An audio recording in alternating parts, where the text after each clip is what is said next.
Greetings and welcome to today's video where we will see why Akaza was never truly evil. But before we dive in, please be aware that this video will contain spoilers for the climax of the popular anime, Demon Slayer, Kimetsu no Yaiba.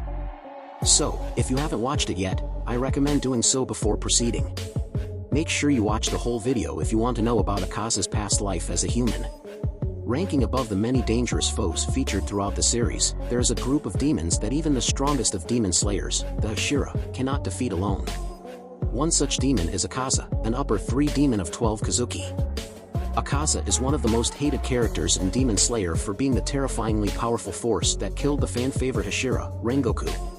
However, Akaza is a surprisingly deep character with a tragic backstory of his own.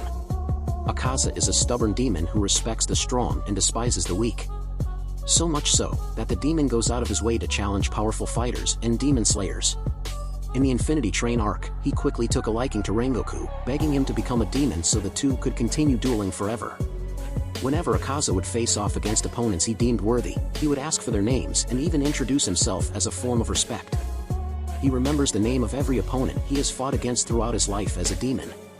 Though he is a member of the 12 Kazuki, he doesn't get along with his peers. He views them as rivals, and is exceedingly hostile towards Kokushibo, the upper rank 1 demon, and Doma, upper rank 2.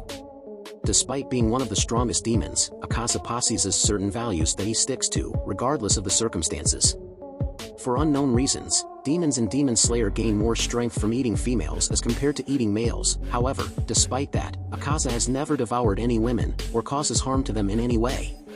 Doma once mentioned that if Akaza agreed to devour women, he would be strong enough to surpass him. Akaza's quality of not stooping to any means necessary for power stems from the clear remnants of his humanity. The strength of an upper moon demon is far beyond what any human can ever comprehend. Akaza was the first upper moon to be formally introduced in Demon Slayer and face off against the Hashira. His first move was to attack Tanjiro, who was already downed, but Rengoku jumps in to save him. When asked why he would attack somebody who's already been defeated, Akaza states that he despises weak humans, and Tanjiro would only get in the way of their conversation. Akaza wanted to make Rengoku a demon so that they could fight for hundreds of years, so that they can both continue to grow stronger. Akaza genuinely admired Rengoku's strength, and was impressed with his skills. Despite that, he knew that Rengoku wouldn't realistically be able to defeat him as a human. Akaza can regenerate in seconds, while Rengoku's injuries will inevitably overtake him. The fight between the two was fair. Akaza never disrespected Rengoku, nor did he resort to underhanded tactics. As a human, Akaza was known as Hakuji. He was born and raised in the slums, with a sickly father he cared for deeply. Being unable to afford medicine, Hakuji had no choice but to steal from the townspeople, continuously getting caught. The magistrate would punish him by beating him down and marking him with criminal tattoos. After returning home from his third beating, he was informed about his father's suicide. In a letter left by his father, he stated that he wanted Hakuji to live a full life, telling Hakuji he didn't want medicine that had been earned through immoral activity. Eventually, Hakuji is banished from Edo, and starts picking meaningless fights with strangers. He meets Keizo, a local dojo owner who took Hakuji under his wing and taught him martial arts. After 2 years of staying at the dojo, Hakuji's skills improved, and he eventually fell in love with Keizo's daughter, Koyuki. Sadly, his blissful days didn't last, as one of the rival dojos poisoned the drinking water in his home. Keizo and Koyuki died shortly after drinking the poisoned water while Hakuji was away. Upon hearing the news, Hakuji fought with all the 67 members of the rival dojo barehanded, pulverizing their corpses. Muzan learns of this incident and offered to turn Hakuji into a demon. Akaza's second and final fight in Demon Slayer was against Tanjiro and Giyu. Once again, seeing the strength of Ashura greatly impresses him.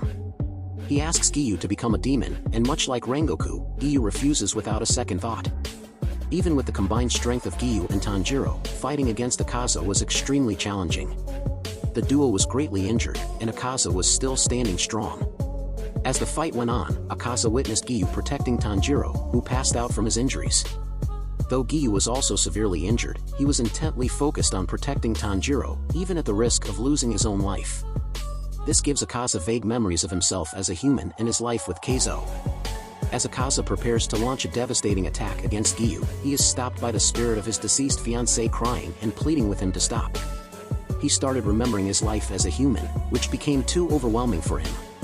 During this, Tanjiro wakes up and sees Giyu in danger. As Tanjiro jumped in to protect Giyu, Akaza questions his actions, and regrets sullying what Keizo taught him. In the end, he had a smile of gratitude on his face, and uses the last of his strength to sacrifice himself. As it turns out, Akaza was never truly an evil antagonist. Akaza is a well-written adversary, and his tragic backstory adds depth to his character.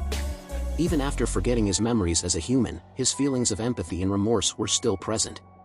The reason he was so obsessed with fighting and becoming stronger was a characteristic of his human self. Also, Akaza's unwavering love for his fiancée likely contributed to the reason he never harmed or consumed women. These characteristics, though subtle, prove that Akaza was an antagonist that was deeply sympathetic and morally ambiguous, as opposed to being traditionally evil.